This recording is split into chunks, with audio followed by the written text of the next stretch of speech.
কালকে তো দিদির বাড়িতে ছিলাম, আপনারা তো জানেন আমি ভিডিও পোস্ট করেছিলাম।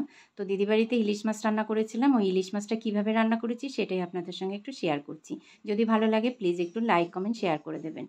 তো প্রথমেই দেখুন ইলিশ মাছগুলো কাঁচা ইলিশ মাছের মধ্যে ধুয়ে বেছে নিয়েছি। তারপরে ভাজা জিরে আর কাঁচা লঙ্কা বাটা দিয়ে দিলাম, স্বাদ মতো লবণ, পরিমাণ মতো হলুদ, আর দিয়ে দিলাম সর্ষের তেল। সর্ষের তেলটা একটু বেশি লাগে, ইলিশ মাছ মানে সর্ষের তেল ছাড়া ভাবাই যায় না, তাই না? তারপরে হাত দিয়ে ভালো করে এগুলোকে মেখে 10 মিনিট ম্যারিনেট করে রেখে দিলাম। 10 মিনিট রাখার পরে তারপরে একটা প্রেশার কুকার নিয়ে নিলাম। হ্যাঁ, ভাবছেন প্রেশার কুকারে ইলিশ মাছ কেউ খেয়েছেন কি না আমি জানি না, তবে একবার যদি না খেয়ে থাকেন এইভাবে প্রেশার কুকারে ইলিশ মাছটা বানিয়ে খেয়ে দেখতে পারেন। দুর্দান্ত টেস্ট হয় এবং দারুণ গন্ধ বেরোয় ইলিশ মাছটার। তো যাই হোক, এবার মাছটা এইভাবে সাজিয়ে দিয়ে যে মশলাগুলো ছিল এগুলোও দিয়ে দিলাম। দেওয়ার পরে ওই মশলা বাটিটা ধুয়ে আবার খানিকটা জল দিয়ে দিলাম।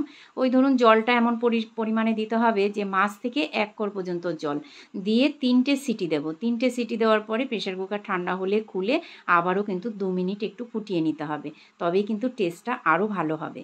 এইভাবে কিন্তু গরম গরম ভাতের সঙ্গে প্রেশার কুকারে ইলিশ ভাপা একবার বানিয়ে খেয়ে দেখতে পারেন। পুরো ভিডিওটা দেখার জন্য অসংখ্য ধন্যবাদ। সবাই ভালো থাকবেন, সুস্থ থাকবেন। পরবর্তী ভিডিওতে দেখা হবে।